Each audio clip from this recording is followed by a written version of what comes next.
They took this idea of the starving artist and they made it popular so that you couldn't stand on your own and be creative. You had to have the backing of a company. So you would take your $40,000 to $60,000 a year job, come up with all these brilliant ideas, and then give them away for free to this company who would then turn around and make millions off of that. Welcome to the Sovereign Man Podcast, where we aim to make men masculine again. I'm your man, Nicky Billou. We have a very special guest for you today, Pape. Welcome to the show, Paul. Thanks for having me, Nicky. Appreciate it. Good to have you, my man. So Paul was on your podcast just a short while ago, and I liked that conversation so much that I wanted to bring you on mine. Why don't you start by telling us your backstory? Yeah, sure. So my name is Paul Pape. I started off in the world of theater as a designer, and then got my degrees in that. And then when I was got out of grad school on that one, I decided to take a sharp left turn and get into product design. And so I invented my first product back in 2002, 2003, and then ran that as my first business until about 2006 when, I don't know if you've ever heard of the feather, the brick, or the truck. That's when the universe sends you a message. They'll send you the first one as a feather, kind of brushes up against you. The second one's a brick, hits you a little harder, and the third one's a truck. Well, I was sitting at a trade show, and I looked at a booth beside me, and there was a truck because I had a laser die-cut paper product company, and next to me was a guy selling lasers for your basement. So I'm like, well, writing's on the wall there, so kind of had to give up that business and kind of went in a different direction. So I went and taught at the university level for a few years, and then while doing that, had a student ask me if I could make him something for a girlfriend for a gift. I said sure. He put it on the internet. It went viral. Ended up making a hell of a lot more money doing that on the side than I ever was doing the teaching thing. So I asked my wife if I could stop doing this, and she's like, yeah, you got a year. Well, within the first month I made about $50,000. Oh, and so she goes, well, I think you got an idea what the hell you're doing. So that was 20 something years ago. And then about 6 years ago, I started this company here, Gamify Business, which basically allows creative entrepreneurs, people who don't think linearly, to understand how to run and operate a business by using theming and instructions that everyone's pretty familiar with, which is typically game terminology. So we just basically gamify your life via a live action role-playing game, which is your business. And then I write the rules, I give you the map, and yet you have at it. And I've helped businesses achieve seven-figure status. And I've helped other people just, come straight out of school, had no idea what to do with themselves, been able to kind of transfer those skill sets into a prosperous business. So that's where we're at. That's pretty cool. So, this business that made you $50,000 its first month, tell me more about it. What the heck was it exactly? It was a fluke. So I don't know if you're familiar with the Nintendo Wii. Yeah, I'm a big nerd, man. Like I'm Santa for nerds. That's my nickname in business. My creative. So I stand for nerds. I do. And so, the Nintendo Wii came out, and I was making little figurines. That was actually the thing that took off when I was a professor, as I was making the little avatars and we were customizing. And well, then Valentine's Day was rolling around when I quit, and I came up with this idea for some chocolates for Valentine's Day called Chocolate Me's, MII, and on the box it looked like a Nintendo Wii. It just said "We belong together, you and me." And I thought I'd sell a couple hundred boxes. It went super viral. I sold 6,000 boxes in 2 weeks. Damn. They had advertisements running in elevators all over New York City. Like I shipped thousands and thousands of boxes. So yeah, that was kind of the error that turned pretty profitable. And then from there, I've had a few more things that I've designed that went viral, but that one took off pretty well. And that kind of set the scene for the rest of the business. So the business is products primarily? Nope. I don't sell a product. So I've been running this business for 20 years, and the product that I sell is want fulfillment. So basically, I'm a designer and fabricator of custom anything. And so that's why I'm called Santa for Nerds, is because a lot of the stuff that I deal with is pretty nerdy. But what it is people just come to me and they say, is it possible to have this thing? And the answer is yes. And then I figure out how to do it. So what I sell to them is the opportunity to have the thing that you always want. You can't get anywhere else. Want fulfillment, man. Damn, that sounds pretty cool. So give me an example of a want that people would want fulfilled. Well, I mean, I'll grab one over from the side. So like I work with a lot with Disney products and stuff like that. Star Wars is a huge thing. So like this is one of the products that I sell, which is a custom carbonite. So it's you frozen in carbonite like Han Solo from Star Wars. That's like a, that's like a low end one. I've done a lot of puzzle boxes, ring boxes, wedding cake toppers. But I also get calls from the industry. So like one night at the Tonight Show called me up. They're like, "Hey, we need 2 animatronic horse heads because Shaq and Jimmy are gonna tell all jokes while riding horses, fake horses, but they need to be fully realistic and animatronic, and we need them in a couple days. Can you make that happen?" I'm like, "Yeah, sure." Or turning their entire set into a giant full scale Lego version of it. It's like, yeah, what do you need? So it's pretty much anything people can ask for. I've made well over 3,000 pieces in the 20 plus years that I've been doing this all over the world for companies and people. So it's really anything that you can ask for. And when I say anything, I've made some really wacky stuff for people. From yeah, we'll just put it at that. I mean, if you want examples, I can give you some examples. Give me examples. Yeah, I mean, how PG is this show? This is a men's show, bro. This ain't PG at all. But do you know who Kevin Smith is? He's the filmmaker. He made Clerks, and he plays Silent Bob. Okay, yeah. So he's got the trench coat. He's a writer-director. Actually made him frozen in carbonite, but he only wanted it if I could make him frozen in carbonite inside of a custom lightsaber dildo that lit up. So so I've got. So you can go online. You can actually look up Kevin Smith dildo lightsaber, and he's just holding it up to his face like it's his nice little baby darling there. That's crazy, bro. Yeah. So Kevin Smith dildo lightsaber. Yep. So I mean, like literally anything. I've made like one of my most infamous pieces was I made a bomb on accident. Some guy wanted a James Bond themed proposal, so I created a fake bomb that was actually a ring box, but he was traveling internationally through Europe and onto a cruise ship, and he was going to plant the bomb onto the cruise ship and then find it, defuse it, and then propose to his girl with the ring that was hidden inside of it. Shipped it to him. Looked good. Looked exactly like a bomb. All he had to do was remove the actuator in it, replace it with something that was explosive. It was a real bomb. So, hey, you learn these things. So, I mean, like I've made, Jesus, dude. Severed heads. I've made, I think I'm up to like 6 custom severed heads for productions. I've done special effects makeup for film. I've done, like, honestly, you name So it. you Like got I'm a sword in the background. I'm assuming you've made weapons as well. Oh yeah. Yeah. Everything from, I've got a 6-foot mace that's sitting over there in the corner. It's custom sword there. Yeah. I make, like I said, anything and everything. It just really does. So who asked you for that sword, bro? And why did they want it? Well, that's the sword from He-Man, Masters of the Universe. Shut up. So no, it is. And so it's actually show it to me, man. Let's check it out. So this is aluminum. It's cast. And so it's like a real, like truly, I mean, it probably weighs about 9 pounds.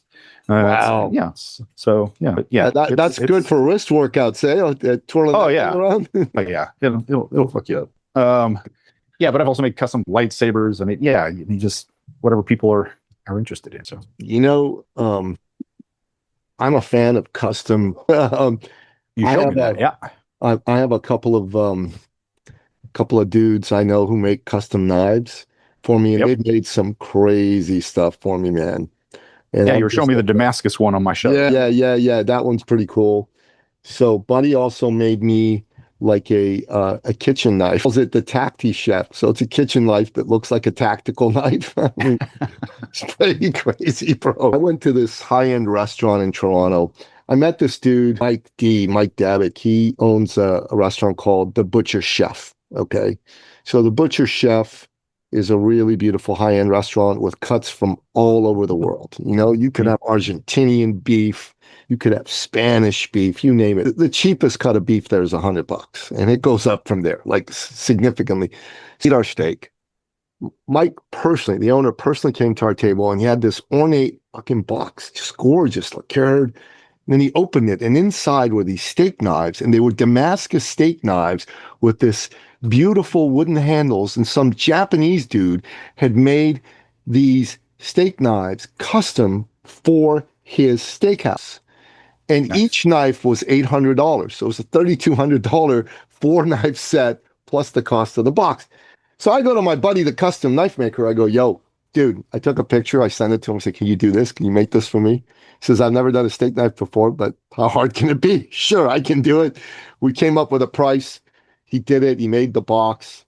And fuck, man, it's so fun to use that knife to cut my steak. I bet. I'm telling you. So I've used mostly one of the 4 knives. When there's someone else around, the other knives get used. Sure, of course. It was pretty wild and crazy. So what had you go into this space? Like, why become this maker of exotic custom stuff?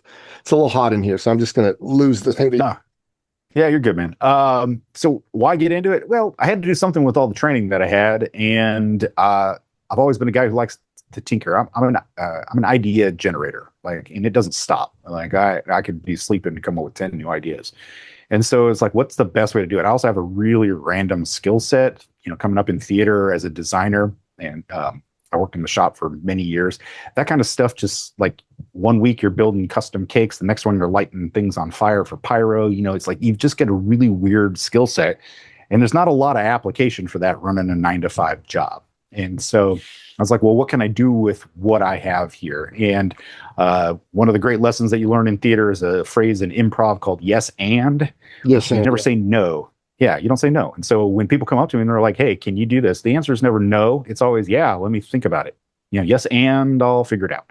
And for me, it's the building part, anybody can do. And, I've got a good skill set. I'm fast at what I do. Fine, whatever. But it's being able to take somebody's idea and actually make it into something. That's where the real skill set comes in. And that's really what I'm talented at, which helps a lot with this other business that I've got as well, because every single one of these, because everybody who comes to me as a consultant, when they hire me as a consultant, they don't want the generic consulting that happens with a lot of businesses. They want something that's very customized to their specific business, and that's really what I've been doing for 20 years. So it kind of fits in really nicely. Like, inside the world of the Sovereign Man podcast, we're really focused on helping men. And one of the things we think that men ought to have skills to do shit with their hands, and then creative skills that allows them to come up with creative ways to do things. So 2 weekends ago, we had a men's overnight retreat in the Muskokas. So the Muskokas are this beautiful cottage country part of Ontario. People from all over the world buy property there because it's just so stunning. So this dude that set it up for us, he had us rent some canoes. So we had to drive into the spot. We had to rent these canoes. We had to do 1.5 miles of canoeing. And then we landed on this land and we portaged the canoes, which essentially means you load up all the gear in your canoes and you carry it. So the portage was over 0.5 mile, 300 to 400 pounds per canoe, 2 men. It was brutal, fucking brutal. Well, we got to the other side and we jumped into the water with the gear and canoed again to the spot, to our campsite. But by the time we got there, man, it was incredible, Paul. It was freaking incredible. And the dude who was setting all this up, he created these cooking grates. We made outdoor fires. We cooked everything on the fires, bro. Everything was on the fires. It was stunning. It was the best tasting food I've had in freaking forever. So we had bison steaks, right? New York strip bison steaks with onions, with sweet potato, with green beans, with tomatoes, all cooked up in tallow and beef fat. And then dudes would jump in the water and go for a little bit of a swim. And then we laughed, we joked, we had fun. But the dude who set all this up, man, he was like you in his own way, right? Like he wasn't creating an object, but he created a freaking crazy experience that I don't know how many people on planet Earth could have made an experience like that. Yeah. It takes a certain kind of skill set to be able to think that far in advance, like to really plan these things out, because you obviously went in there with an expectation, and you hired this guy to deliver on that expectation. Now, if you had gotten out there and it wasn't anything like what you thought it was, he showed up with some Walmart steaks in a bag, and you're like, okay, here we go, just slap these things on. This guy's got no skill set to actually pull from the grilling. I mean, you'd be like, well, that was a waste of fucking money. So it's having somebody who's, obviously that guy's had lived experience. I bought the steaks. I made sure the steaks were well. There you go. But Buddy with a couple of people there did the rest of it, right? He just made some crazy good stuff happen. And I think, and I'd like for you to comment on this, I think men today have gotten away from learning how to think creatively and use their physical talents. you know, like using your hands to make things. I love your comments on that, if you wouldn't mind. Yeah, absolutely. I think that a lot of creativity is being drilled out of people, not just men. It's drilled out of everybody. And it's because there's no commoditization that is easily attainable through creativity. You know, what's interesting is I'm actually giving a TEDx talk on this, and it's the idea, it kind of stems around the Industrial Revolution, where before the Industrial Revolution, creative people used to have sponsors. They would have, you know, families would sponsor them, the church, the state, whatever, and they would pay these guys to create these beautiful works of art. But then the Industrial Revolution came and it basically eliminated that and created this job market for creatives. Now, ideation, which is what most of us are really good at, especially creative entrepreneurs, that ideation was something that they're like, well, how do we take this and actually build a business out of it? And so what business ended up doing is they're like, they took this idea of the starving artist and they proliferated it. They made it popular so that you couldn't stand on your own and be creative. You had to have the backing of a company. And so you would take your $40,000 to $60,000 a year job, come up with all these brilliant ideas, and then give them away for free to this company who would then turn around and make millions off of that. And the thing is, you know, that was over 150 years ago, and we're still doing it today. My buddy works for this company. He helped them switch their business around, made him an extra $4 million. Do you know what he got in exchange for giving that company $4 million? His salary. Pizza. Salary. No, he got free pizza and his salary. Yeah. I don't, you know, and the problem is it's because we've made that just the job, you know? Mm-hmm. And so, yeah, there's no incentive for anyone to be creative, to learn these skills. You know, I grew up poor, and like the best way to learn skills is to be poor, because you want all the shit that everybody's got, but you can't afford any of it. So you have to learn how to do it. I built my house. I built my studio. I do all this stuff by hand. I had to learn plumbing. I had to learn electrical. I had to learn how to do all of these things. These are man skills, bro. Like, I know I appreciate you talking about everybody, but let's not talk about everybody. This is a men's show. We're talking about men, not everybody here, okay? And these skills you're talking about are man skills. Let's face it, in the plumbing industry, 96% of all plumbers are men, as an example, right? Yeah. Firefighters, even with, God bless them, even with everything they've done to try to bring a ton of women into it, they just don't want to do it. It's not a fun job for women. Mostly men want to be firefighters, right? And I wanted to bring you on our men's show because I think you're an old school, you know, master craftsman. You know what I mean? And you would, 200 years ago, you'd find some young dude and apprentice him, and he'd work for you for very little money. But at the end of 7 years of doing that, he'd have the skills to be able to do it himself. Sure. Yeah. I agree with that. And there's absolutely, you know, learning trades are on the outs because everybody wants a cushy job. Trade, I mean, don't get me wrong. Working with your hands is fucking hard. It's hard work. You know, I bust my ass every single day. 19-year-old does that. He cleans cars and washes windows. And then he also does AI websites. Go figure. Right. But like those traits, nobody wants, you know, I don't know if you want to get into like, we're getting soft. I don't know, you know, but it is hard work, you know, and it breaks you pretty quickly.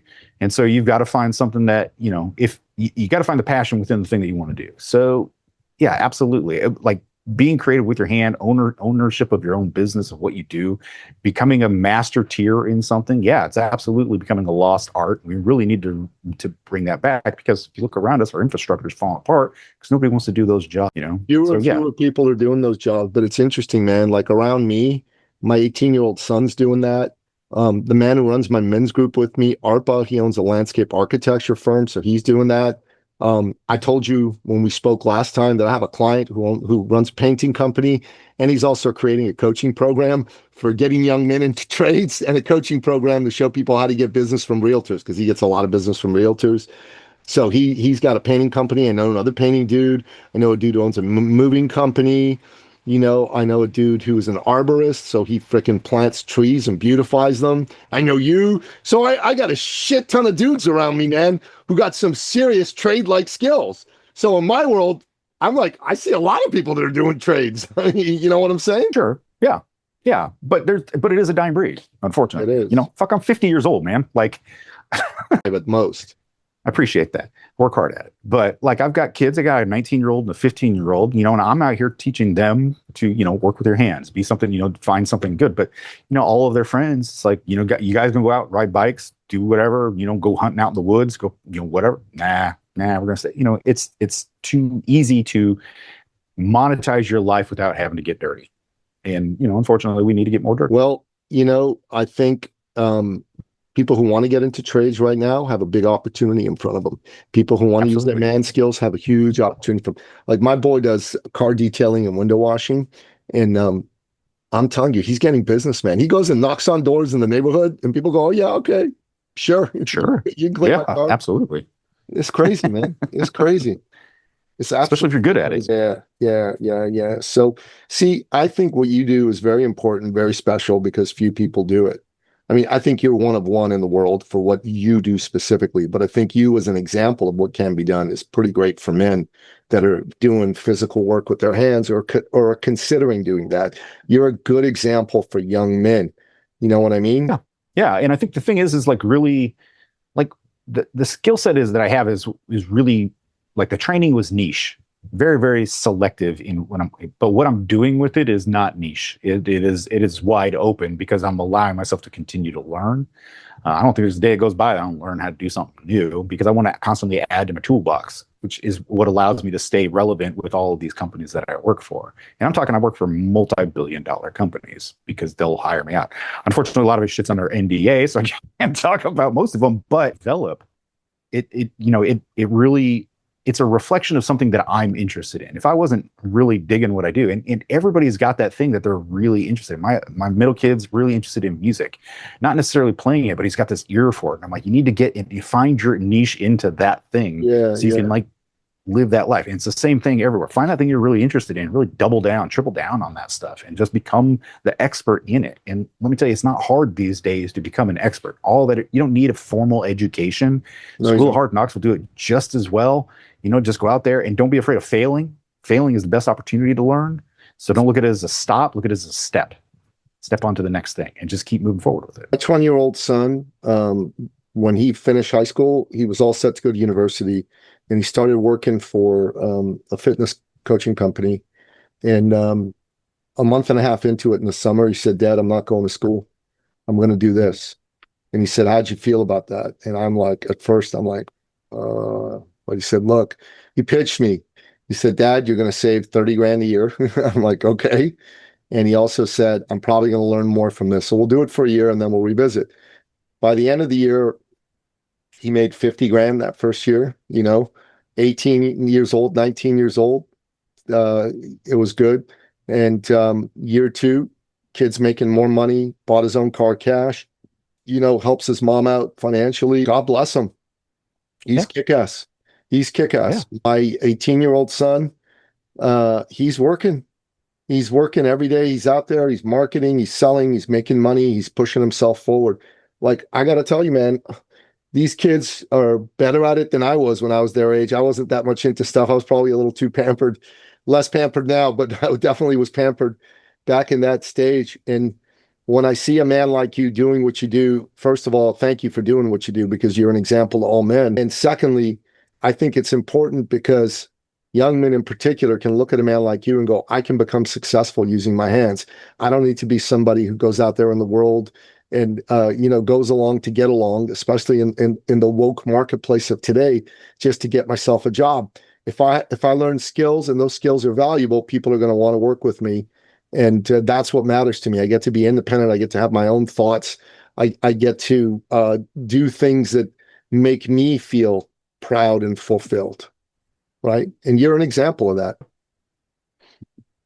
Thanks. I appreciate that. I work hard at it and I try to be a good example to my kids as well. I got 3 boys, so it's the same thing. I want them to understand that, this is, and it is work. I mean, I work from home, so they see it. Sometimes it's 14, 16-hour days, but some days it's 4-hour days. It just really depends on the workload and depends on what's going on. But I've earned this life. And when I work hard, I earn hard. When I work less, I don't earn, it's like I'm the captain of my own ship here, which is something that I think a lot more people need to understand. All the examples that you give, your son detailing, the guy who runs the landscaping business, all these things, they started off because they wanted to be the commander. And the only way to do that is you've got to have the skill set to build it out, just stick with it. 100%, man. 100%. In this day and age, manhood, and masculinity are being taken a dump on by society at large, right? They're saying you're toxic just for being a man, which is garbage, total garbage.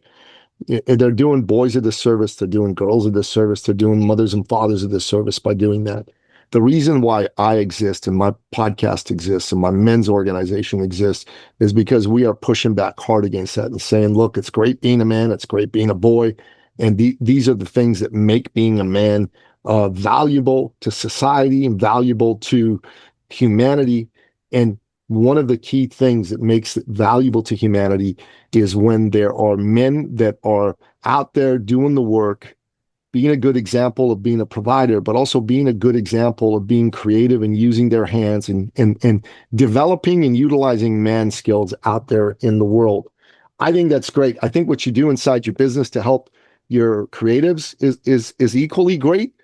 But for the purposes of this particular podcast, I'm super excited about what you do with your hands and your brain. Yeah, fair. Yeah, no, that's fair, man. I like, and honestly, that's what leads to this other business. I mean, now, like, it's 20-year career. I made multiple millions of dollars doing that, working with my hands. It's possible. It's just, and again, it comes down to that yes and thing. If opportunity, that's the other thing is, like, this is not what I set out to do at all. I set out to do something very specific and turn left and then turn left and right and left. And like, it's never been a straight line for me. And it's always following where that next thing comes from. And so, living the life of yes and, it's worked out really well for me. It gives other people palpitations because it's so unsteady. But, that with great highs come, sometimes you got some great lows, but it helps you respect every bit of it. And so, yeah, it's a struggle, but, I'm living what I consider as a decent life, doing the thing that I love to do. I produce a lot of high quality stuff. I'm well sought after for what I do in my specific skill set. So, it works out. It is a good demonstration for everyone else that for men to, that it's possible. It is possible. Well, I'd like to bring you on my business podcast to talk about that piece, how to be well sought after, because that is a big part of what we want to show people how to do inside thought leadership, inside of your unique kind of creative custom work. You are like the go-to dude. Inside of your other work, you're not quite as the go-to dude as you are in that space, but I still think that's a powerful and important conversation. And as you say, the one helps feed the other. And I think that's really freaking great. So if you'd like to come back on that show, I'd like to have you on that show. Paul Pape, man, any last words of wisdom to men listening to this show? Be the hero of your own adventure, guys. Like, go out there and be the hero. It's like that's the whole point of this. I play my life like it's a fucking game, and you should as well.